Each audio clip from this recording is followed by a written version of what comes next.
Hi, class. I will be recording this session for those who were not able to attend Google Meet this morning. At the same time, for those students na I know struggling with the connection or discussion via Google Meet. So what you can do, class, when I upload this video on YouTube and on Facebook, you can comment and interact so that I will also know your reactions and answer the questions that I'll be throwing in the discussion today. So, welcome to Educational Technology in the 21st Century.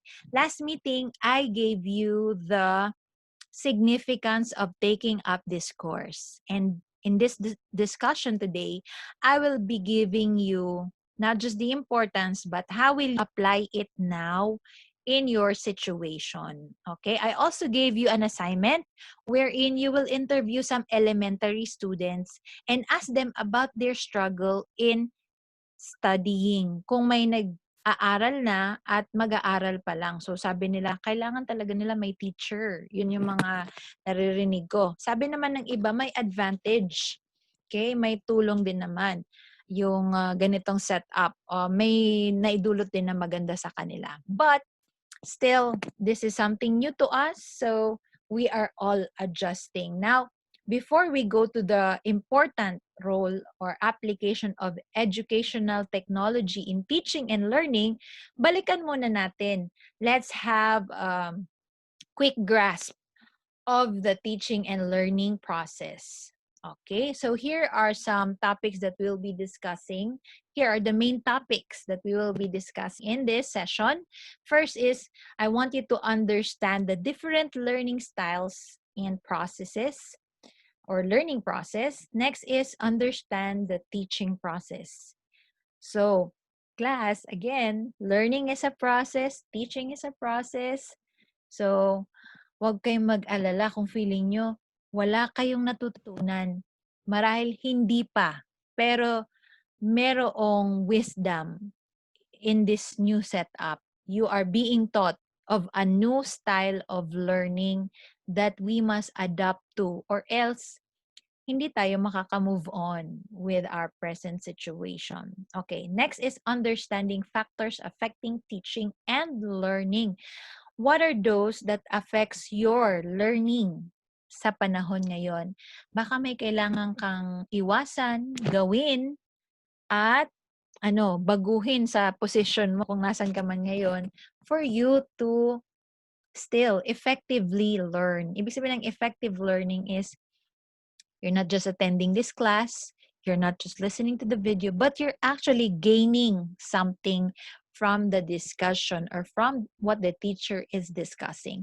And next is, what is the role of educational technology in teaching and learning? So dito na, papasok yung what are the specific roles, paano mo na i-apply ang educational technology for you to learn and for you to teach.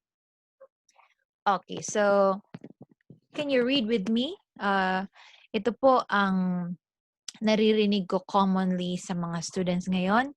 Some students feel like they have to compete with the growing technology today that draws attention from real learning. Masyado tayong nakafocus doon sa pagbabago ng mga medium na ginagamit sa technology that we forget to draw attention on what can we really learn actually from the different subjects that we have now.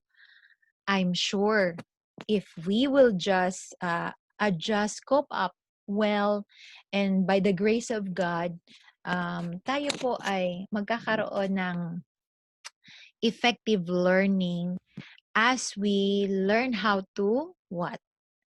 Focus, as we learn how to cope up, and as we learn the different techniques para tayo ay makapag-adjust sa iba't ibang setup ng education, just like this new setup that we have. Personally, I am a distant learner, sabi ko nga sa inyo, for 4 years. So I know the struggle, I know the disadvantage, and I also know the advantage of doing this distant learning. meaning ng distant learning is wala ako sa harap ninyo. Hindi ko kayo mako-closely supervise during our time. But here, class, this is so important for every one of us to ease up the burden of our classmates, of our teacher, and everyone around us. Yan, think of encouraging words to cheer your classmate up or to cheer yourself up. I'm sure some of your friends are also sending you encouraging words, Bible verses, and other words na nakapag-motivate sa'yo na kaya mo yan, don't give up, please.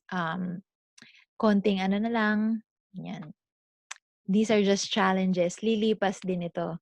So, I hope that you will post in or comment below encouraging words to cheer yourself up or your classmates. Mahalaga ang role nito in our learning. Okay?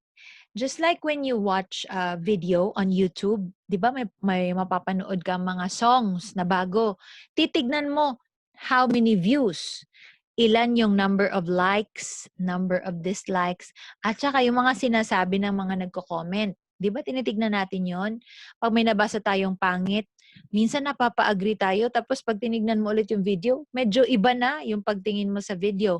Pero pag may nakita ka namang magandang comment, like, wow, nakaka-bless, ang ganda naman ng song. Pag yun naman yung nabasa mo, di ba, mas gusto mong tignan yung video at titignan mo, oo nga, nakaka-bless siya or maganda nga. Pero pag ang nabasa mo dyan, puro negative comment, parang ayaw mo nang balikan yung video. So yun, merong effect sa atin yung mga comments that we post. And I'm not saying that you invent positive words, but you can motivate others with the truth that ito po ay lilipas lang din. Okay? We just have to learn how to cope up with this new setup. So, punta na tayo sa ating first main topic. We will learn or understand the different learning styles and processes. So, ikaw as a learner, some of these are your learning styles, if not all. Ang iba ay visual, audio-visual learner. Kailangan mo may nakikitang visual aid. Ang iba ay verbal learners. You also want to discuss. You also want to hear your teacher discuss. And you talk with each other. Mas natututo ka sa answer and question, interaction. Ang iba naman ay kinesthetic learners. So ito yung nagre-require siya ng movement. Yung mga kinesthetic learners class, ini-enjoy niya yung mga sports subject. Yung may mga sewing, may mga ginagawa kang painting or bahay or kung anumang project yan na may gagawin ka talaga. Hindi lang pag-iisipan. Hindi naman sinasabing hindi pinag-isipan yun. But ang ibig sabihin, mayroong output na makikita mo. Hindi lang yung sa test na sumasagot ka without yung actual na nagawa mo na output. And use a lot of body movements. Yan yung mga kinesthetic learners. Yung mga musical or rhythmic naman learners, ang gagaling nito, tumugtog. Yan. So if magaling kang tumugtog, it could be your edge. Para mas ma-memorize mo yung mga lessons, you can do it, memorize things by creating a rhyme about the event. So, 'di ba pag kinanta mo siya, mas na-memorize mo yung lyrics? 'Di ba mas na-memorize natin yung song na 4 minutes kaysa doon sa ibang sinabi ni Madam for 4 minutes na walang rhyme or rhythm. So, that's the beauty of different learning styles. You can use this for your advantage kapag nahasa mo siya. Yung iba naman, sanay sa interpersonal learning. Ito magaling to sa group activity. Magaling siya makipag-cooperate sa mga kagrupo niya. You like helping others. And you also ask friends for advice. Nung nasa classroom pa tayo, di ba? You often ask your classmate kung ano yung mga sagot. Yan. Yung iba nga, yung class niya before that subject na kung saan siya may assignment, doon pa lang sila nagpe-prepare ng assignment. Tulong-tulong sila. But now that we are limited Ibig sabihin, hindi tayo makalabas, makapunta sa school. We do most of the time self-study. Okay? But I'm sure you also ask your classmates about the assignment. So, ito yung hinahasa sa atin ngayon. How we do intrapersonal intelligence or skill or style. Ang intrapersonal, it means you will learn or ikaw yung gumagawa ka, nagtatrabaho ka, nag-aaral ka without supervision of your teacher. Let's say, binigyan ka ng module, and you answer it. Really, you try to research talaga sa answer on your own and minimum supervision of your teacher. So, ganun po ang self-study. You learn even on your own at saka you develop your ideas kahit na walang mga masyadong aid from other people. Meron din tayong mga naturalist learners. Ito yung very observant siya sa paligid niya at may natututunan siya sa mga movements ng plants, ng tao, what's happening around, kahit yung movements ng mukha ng teacher, okay, ganun. May ito mga naturalists, they prefer to, yung pag nagme-memorize, you kino-close yung mata, then try to imagine kung ano yung pinag-uusapan or nagme-memorize siya, counting, and then naka-close ang mata. And more on sensory din itong naturalist. Yung nakikita niya talaga, na-perceive ng kanyang eyes, ng sense of smell, nahahawakan, ayan. So these are the different types of learning styles. So ngayon, a-adjust natin kung saan tayo, kung alin dyan yung mga learning styles natin, i-adjust natin sa bagong setup ng ating education. Like kung dati, sanay ka sa group activity or nakaasa ka masyado sa friends mo for answers, or sa Google masyado nakaasa ka for answers. Now, try to develop your intrapersonal intelligence, studying on your own with minimum supervision. Kasama dyan yung disiplina na iiwasan mo yung mga distraction. Okay, but syempre, totoo din na may nakaka-affect po sa ating learning, effective learning. What are these that affects our learning? Okay, here are some factors that affect effective learning. The first one is, do you have a goal or are you motivated to learn? Okay? Kasi sabi nga, pag gusto, may paraan. Pero pag hindi ka motivated to learn, maraming dahilan. Okay?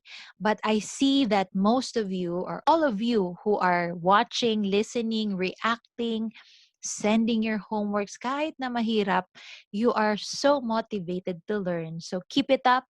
Stay motivated. Ang inyong mga itinatanim ngayon ay you will be rewarded. You will receive, okay, the fruit of your labor when you graduate. And hindi lang yon, God sees, God knows ano yung mga pagsusumikap ninyo. Okay, so stay motivated.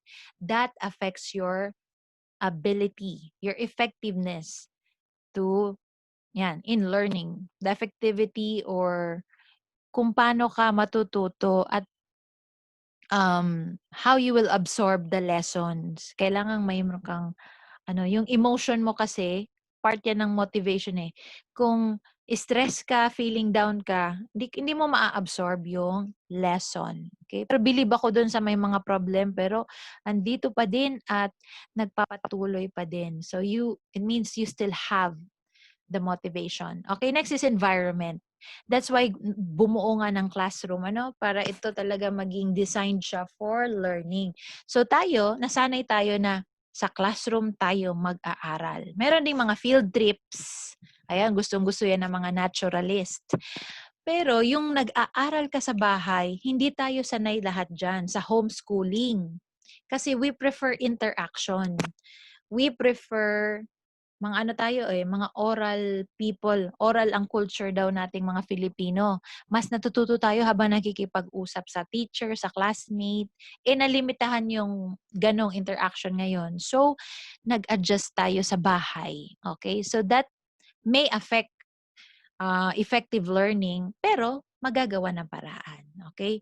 Try to look for a more quiet place or area sa bahay ninyo where you can focus and tell others na nasa klase ka para hindi naman sila malakas ang TV or malakas yung radio while you are studying. Okay, prior knowledge, your background information about the concept or a certain word na binabanggit will affect your learning. Let's say pag nagsabi akong pedagogy, yung iba, hindi nila alam kung ano yung pedagogy. Wala pa kayong masyadong background. Yung pala yung mga strategies and methods na ginagamit sa pagtuturo. Now, if you don't use that word often, hindi mo siya na-encounter before madalas, so medyo limited din yung masasabi mo about that new concept or new word. Pero iba lang pala yung ginamit na word. So mahalaga that we review, okay? Or connect. I-associate natin yung mga words na ginagamit ngayon with our previous learning about teaching, about learning, about the different methods of studying or teaching. Next is readiness. How prepared are you? Yung iba, bagong gising. Yung may klase kasi akong 6 a.m. Bagong gising, wala pang breakfast. So, readiness physically. Are you ready mentally, emotionally? Ayan. So, yung readiness napakahalaga. Kaya lang, since nag-adjust lahat tayo sa ganitong setup, so may nagpe-prepare pa lang. Okay? Getting ready pa lang yung iba. Next is aptitude.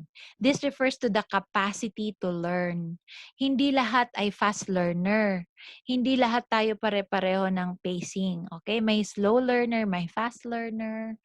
Merong fast learner sa math, pero slow learner naman sa ibang subject. So, may ganun po. So, we have to work and help one another. And, kailangan nating alamin kung saan ang strength natin and weaknesses and ask for the guidance of our teachers. So next is quality of teaching. Affected din to sa panahon natin ngayon because kagaya kanina, I was teaching, hindi na ako naririnig ng mga students ko. Delay yung sound. So with the internet connection, comes with, may effect siya sa quality of teaching. But, sabi nga, pag gusto mo talaga, may paraan and with the wisdom also from God, you can still deliver your lesson in different ways. Basta gagawa ng paraan para maipaabot sa inyo yung lesson. Ganon din naman kayo mga students.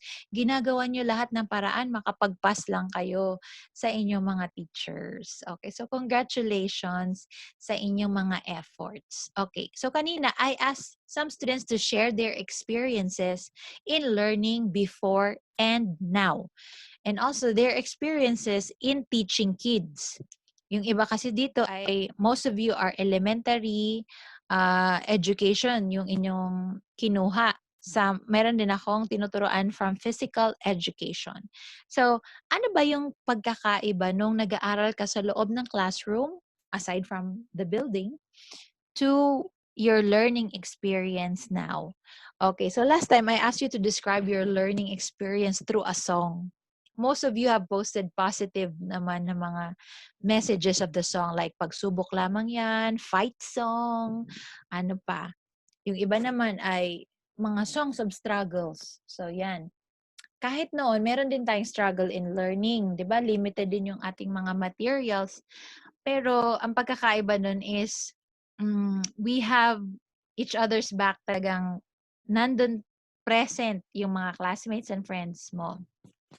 But now, as we move on, let us discover some ways for us to still learn despite of the difficulties and challenges. Okay, so now we're understanding the learning process, what affects our learning, and the learning style. Let's take note of these statement from Keith Kruger. Sabi niya, it's important to remember that educational software or textbooks, example, textbooks or videos or kung ano man yung mga modules, these are only tools in the learning process. Okay, so tatandaan natin yan as a teacher and as a student, we still need one another. You need your teacher, you need your classmate. We need each other for us to effectively learn and effectively deliver kung ano yung dapat na mapag-aralan. So may role dyan ng teacher, ang administration, ang inyong family na kung saan nasaan kayo ngayon, yung suporta nila. Okay, so kung wala man tayong mga ganon, let us remember na we are here, your teachers, to guide you in your learning process. Kagaya ng mga na-mention doon sa interview nyo with children, na kailangan talaga sa mga children, highly supervised pa by their teachers kasi nga, yung mga parents may work. So, kailangan nila ng guide. Okay? So, these textbooks or cell phone or videos are just tools in the learning process. But aside from that, meron pang other factors for us to learn. Kagaya na sa orientation natin, kailangan na may teacher, may pedagogy, may technology, and others. Okay, so here, ano po masasabi niyo sa statement nito ni Anna Sambramowick? Sabi niya, learners in the internet age don't need more information. So sinasabi niya, ang dami-dami ng data.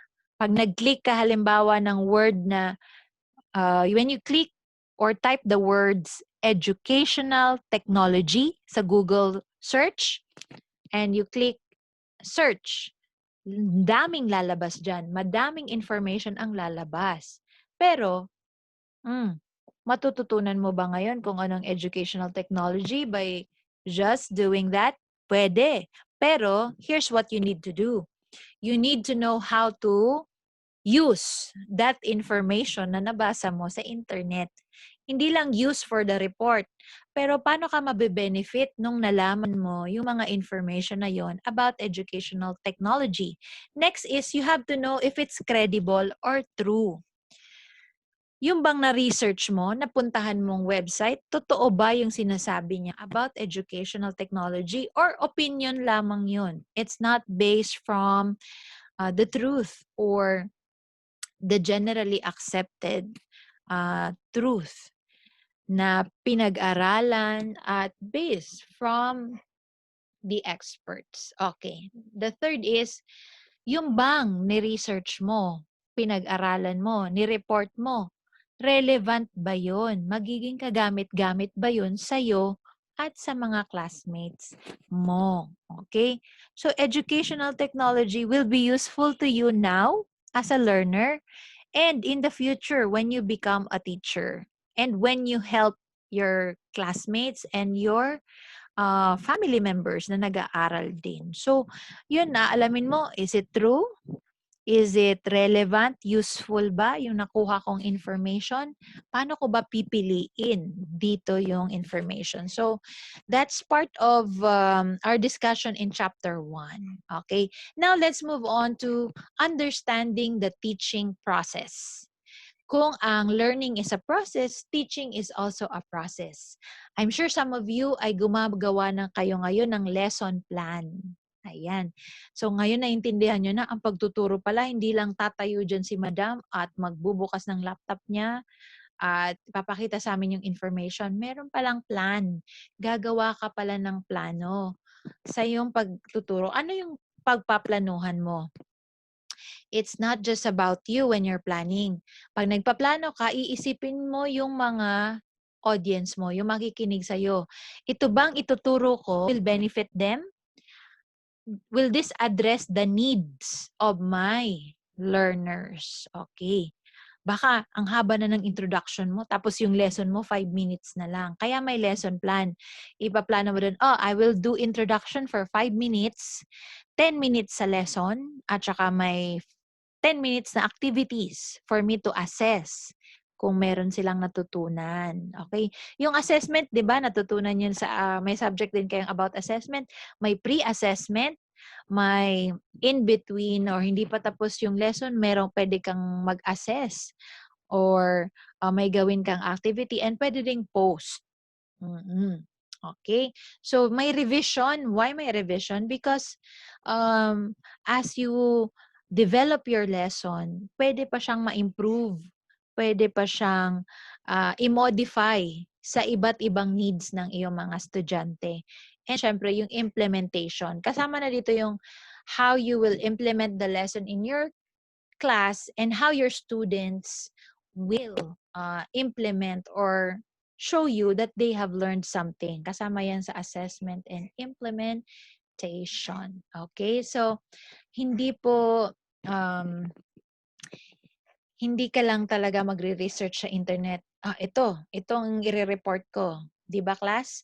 You have to plan and know the teaching process for you to transfer. Yun ang goal ng teacher.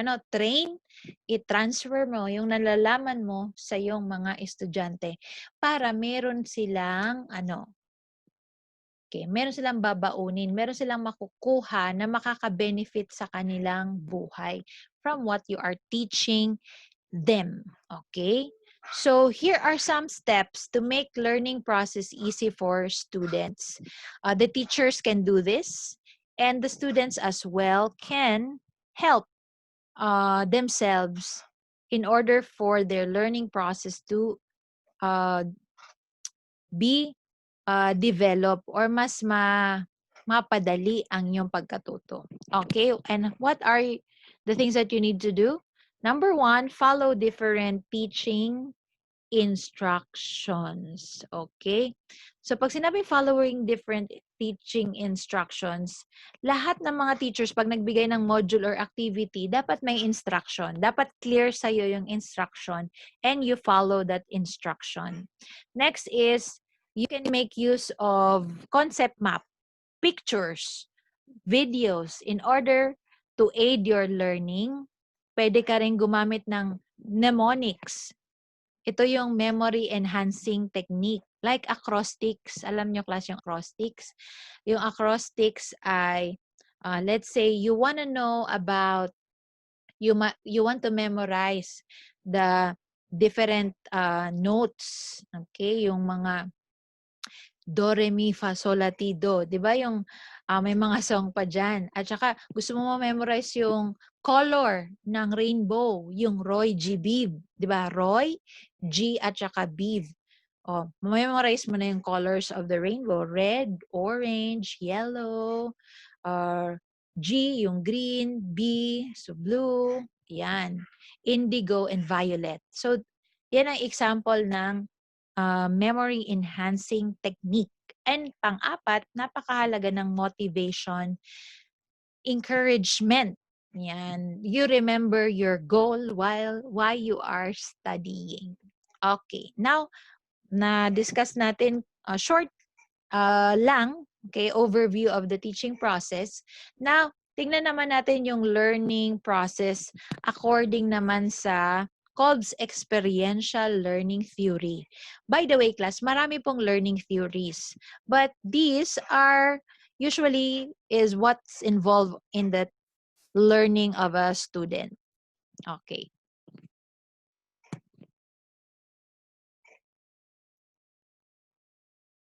Okay, class. So let's continue.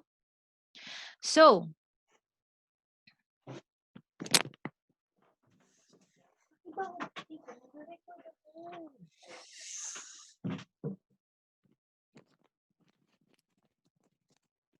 okay, class. So, may interruption lang because of some unnecessary noise. But here, class, here's what's involved in the learning process. Yung una is, of course, ipaprocess ng ating brain. Lahat ng ating narinig, nabasa, napanood, it will be processed by our brain. So, itong abstract kasi, hindi lang naman tayo physical being, di ba? We have our intellect, we have our emotion, mga non-physical. So, abstract concepts will come into our mind. Ipaprocess natin yan. Yun nga, may mga factors that will affect this, like our emotion, like our mental state. Yan. But learning includes remembering and organizing. Another is reflecting, or dito na papasok yung doon sa mga narinig, nabasa, napanood mo, may realization ka. Pwedeng good or negative realization. 'Di ba 'pag nanood ka ng movie, at the end of the movie meron kang mga, ay ano, pwedeng nalungkot ka, sumaya ka, or may na-realize ka about a certain topic, let's say about love or ganyan.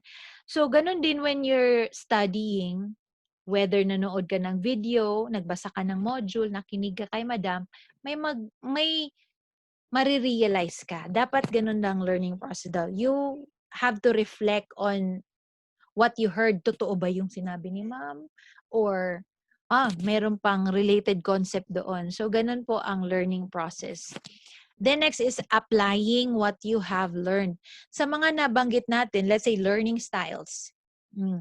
Now, you wanna check, you wanna apply kung alin kayo dun yung effective or hindi. You want to, let's say pinagawa kayo ng song, pinagawa kayo ng lesson plan. So, syempre, as a beginner, gumawa ka naman ng lesson plan, in-apply mo yung, let's say, binigyan ka ng format. Here are the different parts of a lesson plan. So, in-apply mo ngayon. Pero, it doesn't mean na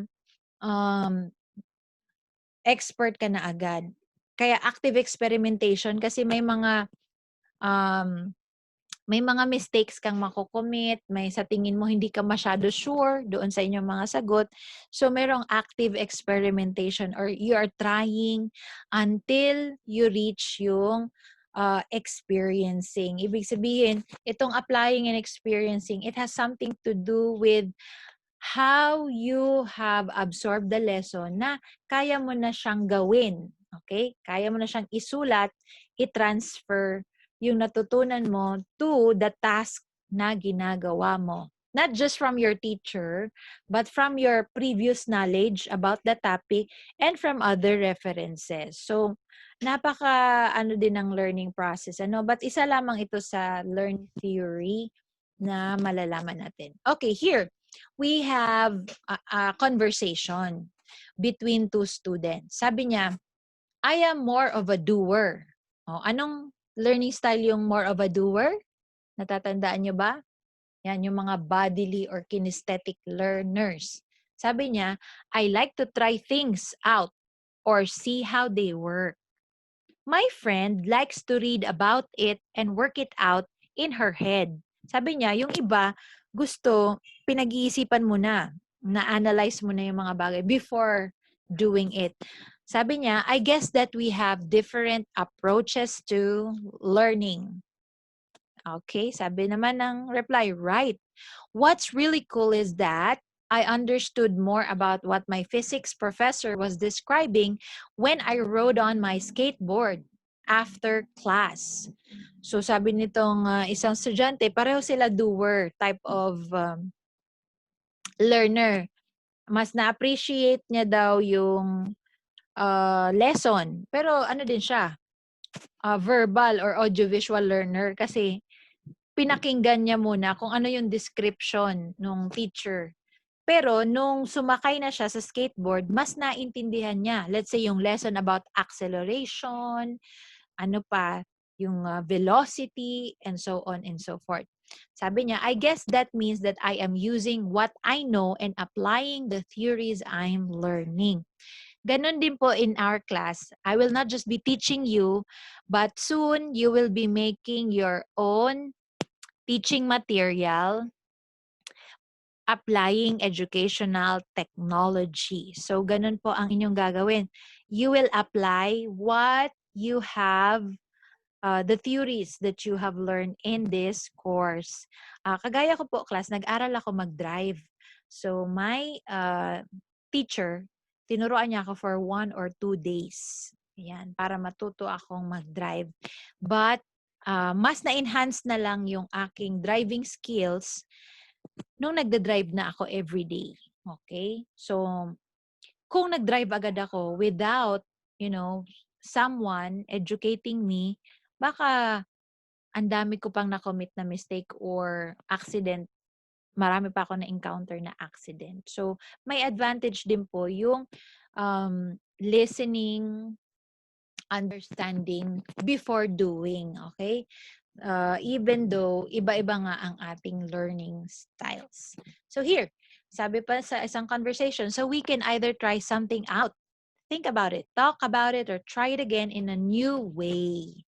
It can be pretty frustrating when new ideas are completely the opposite of what we thought we already knew. So in learning, sometimes, kagaya ngayon, we're trying a new way of teaching, trying a new way of learning.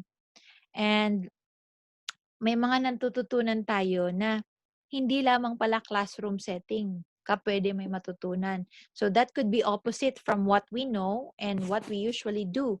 But we can actually learn something new, bagong paraan ng pag-aaral and new ways to learn in this kind of setup.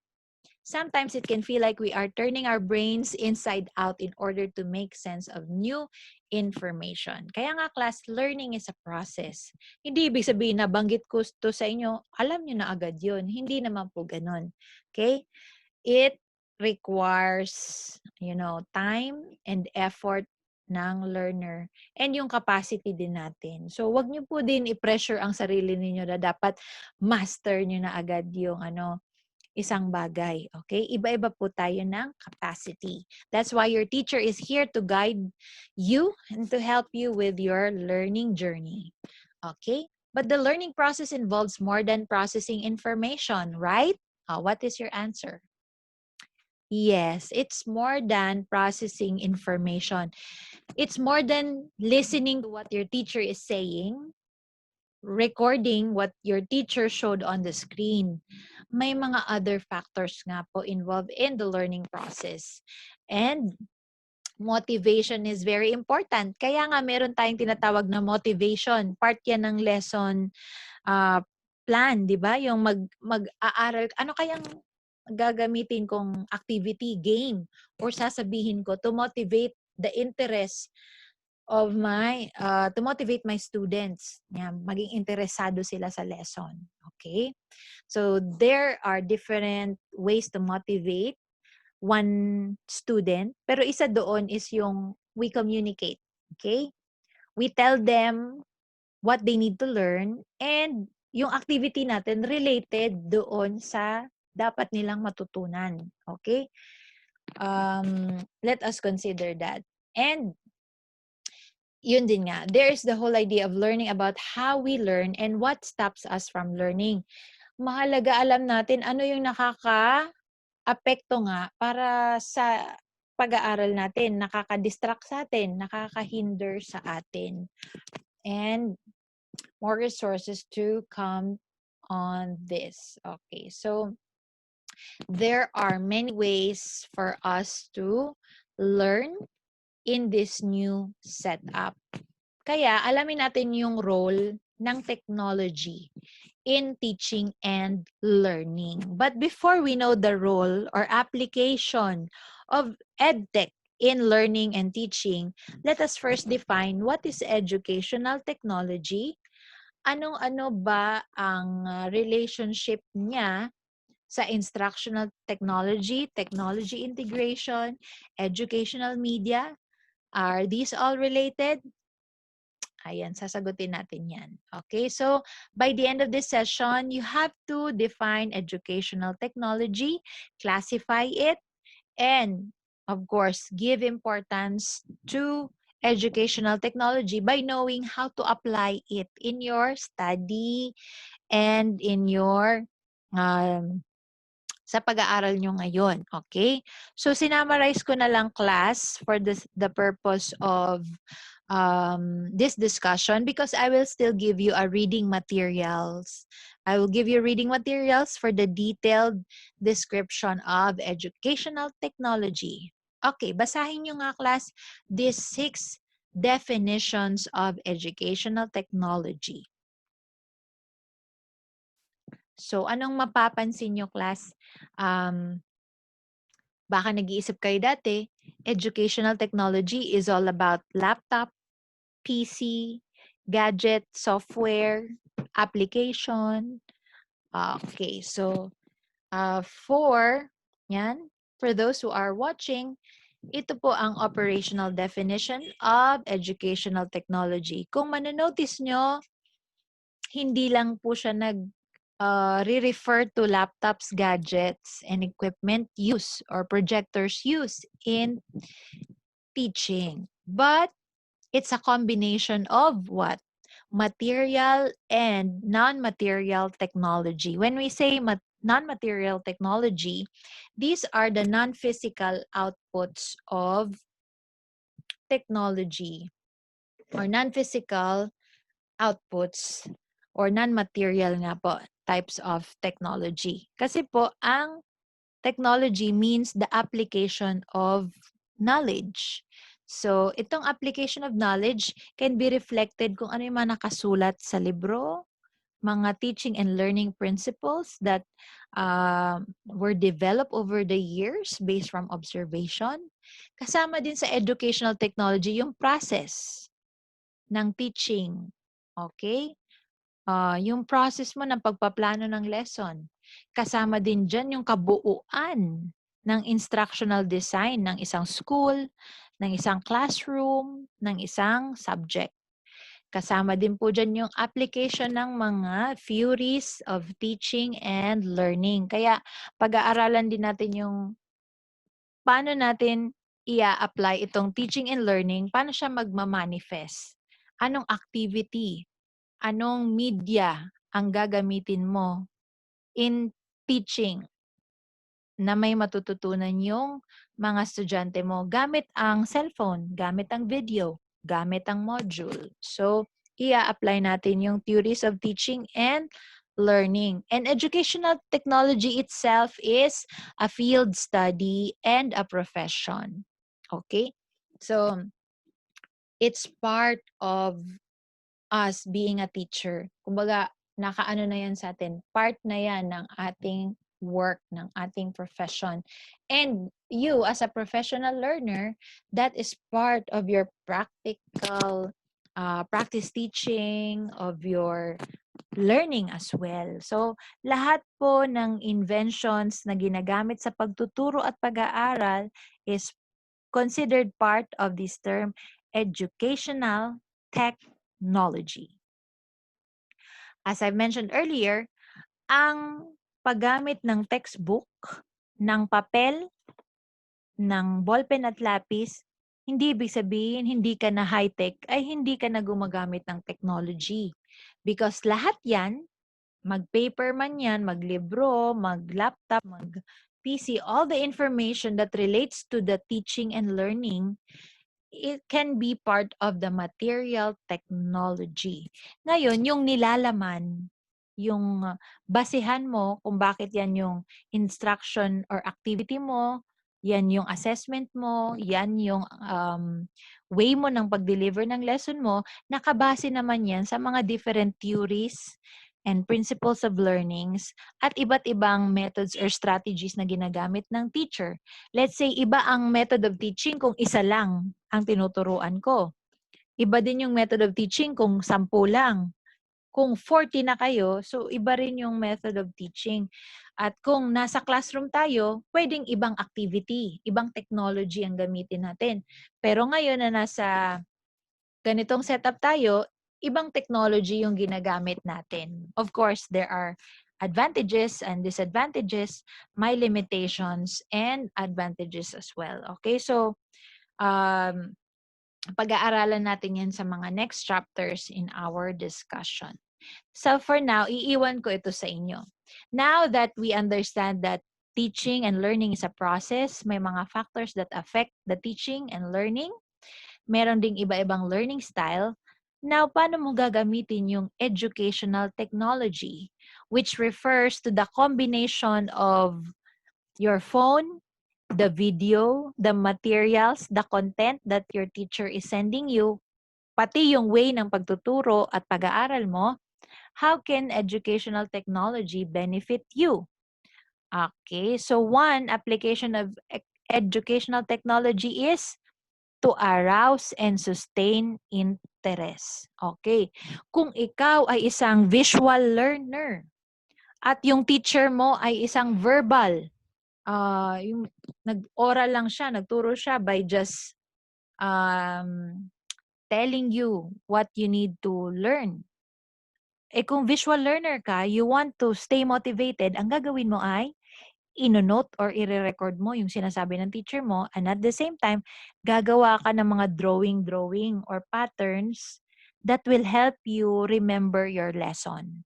And you can make use of your pen and paper or your computer or cellphone na masustain yung interest mo sa lesson. Kahit hindi yun yung preferred mong pagtuturo ng teacher. Okay?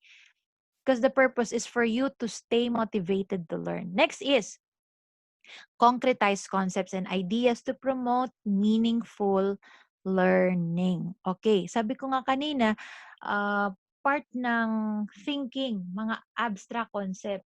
Ibig sabihin, kung hindi mo pa siya na-experience, abstract pa yun sa'yo. Hindi mo pa siya ma-explain ng maayos. Hindi mo pa siya naiintindihan ng maayos. So, ang gagawin mo ngayon, you concretize concepts and ideas to promote meaningful learning. Maghahanap ka ngayon ng mga examples from your teacher, from the different sources in Google, in YouTube, in Facebook, na mas maiintindihan mo yung concept. Okay? Let's say, ang topic na yun, wala ka pang background in making a lesson plan. Now, how will you concretize concept and ideas to promote meaningful learning? You can go to a specific website or talk to your teacher para yung dating hindi mo maiintindihan, abstract sa'yo, ay mas maiintindihan mo kasi may nakikita ka kung paano gawin, may steps, naririnig mo yung guidance ng teacher mo and other resources which helps you understand better yung panibagong information na ini-introduce sa topic sa inyong class. Okay? Next application of EdTech is we can make learning long-lasting by providing rich experiences. Kung dati sa classroom, hindi ka nagte-take note, kaya nakaupo ka lang sa klase mo, pinapakinggan mo yung teacher mo, nagtaga-screenshot ka. Ngayon, pag ni-record mo yan, o ito may video, binalikan mo yung video, mas mababalikan mo, marireview mo yung lesson. Meaning, you can make learning long-lasting by promotion of yung promoting continuity of thought. Another is pag binigyan kayo ng task na let's say last time binigyan ko kayo ng assignment to interview someone. Now, kahit wala kayo sa loob ng klase ay nakagawa pa rin kayo, na-experience nyo pa rin mag-interview dyan sa bahay ninyo through Messenger, which allows you to experience how it is to interview someone. So, it makes learning more long-lasting beyond sa classroom walls. Kahit nasa bahay ka, pwede ka pala magkaroon ng experience. And that learning can be long-lasting kung madalas mo siyang i-apply. Okay? And it will be retained. At ngayon, ito yung isa sa mga ginagawa for your schooling. The teachers are providing self-activities for independent learning through the aid of educational technology. So, yung module ninyo, yung mga tasks ninyo na fina-forward sa GC ninyo, it provides self-activities that develops your intrapersonal intelligence. Ibig sabihin yung independent study. Pero, class, wag naman kayo masyadong independent. You can ask your classmate, you can ask your teacher, if hindi kayo sanay nga sa self-study. Okay. But if you are okay with that, then you can also help other people na nag-a-adjust pa with this new setup. Next is, with the aid of educational technology, mai-improve ang iyong vocabulary when you make use of the, let's say, ngayon, through the aid of cellphone, di ba? Meron ka ng dictionary agad. Agad-agad mong mariresearch, ano kaya tong word na nabanggit ni ma'am na hindi ako familiar with? And then, mas madali na sa'yong malaman yung mga words or concepts na nabanggit through the aid of educational technology. And yun nga, na-explain ko na kanita, yung promoting continuity of thought, yung making learning long-lasting. Yan, para mababalikan mo yung lesson mo even after the 1.5 hour na class. Okay? And applications of educational technology, another one is it increases quality of learning while decrease is time spent. Why? Because yun nga, if we use and select proper tools for our studying and teaching, mababawasan yung time natin na 'di ba 'pag nag-type tayo pwede mo ma-erase, pwede mong ano, unlike 'pag sa papel, magsusulat ka na naman. So, through the aid of this material technology and other techniques or strategies in learning and studying, pwede mong, pwede kang makapag-aral kahit working student ka. Kahit, may other task ka pa, 'pag na-manage natin maayos 'yun, ma-improve pa yung quality of learning natin even with decreased time spent. O kahit 1 hour ka lang naka-ano sa computer mo, pwede kang may matutunan kahit kesa naman 8 hours ka using your phone. Pero kung hindi natin mama-manage ng maayos, we will not use the right tools, it will still affect the quality of learning. But if used properly, ang educational technology can increase quality of learning while decrease time spent in preparation and in teaching or studying. And EdTech gives us opportunities to make learning interactive. Kahit hindi tayo face-to-face, pwede pa rin tayo mag-interact with one another. Okay? There are so many ways through chat, through voice calls, through videos, through comments, and others. At educational technology will help us assess kung gaano tayo ka-prepared for 21st century teaching and 21st century learning. Sa pabago-bagong panahon, how prepared are we? Okay? So, it can help us assess kung nasa saan na ba tayo ngayon. Beginner, still needs to learn how to cope up, okay lang po yun. It's okay to if you are still adjusting sa ating panibagong setup. But educational technology will give us guide and parang nagme-measure din siya nga, ina-assess niya din yung preparedness ng isang teacher or ng isang estudyante to deliver lesson or to learn using different ways or media. Okay, so as we end our discussion this afternoon, please use educational technology for your advantage. Yung mga natutunan mong learning theories, teaching principles, learning styles, ang process of learning with the use of your phone, your laptop, paper, pen, kung ano yung skill meron ka, all those combined, yung material and non-material technology combined, how you use your tools, how you use your knowledge in learning and in teaching will help you kung gagamitin mo siya ng maayos. And yun ang pag-aaralan natin, how we will select the right tools for different setups in education. So please use EdTech for you to stay motivated, for you to learn something, kahit na limited ang ating face-to-face interaction. Use EdTech for your advantage. So that would be all, class. Thank you very much for attending our class and God bless.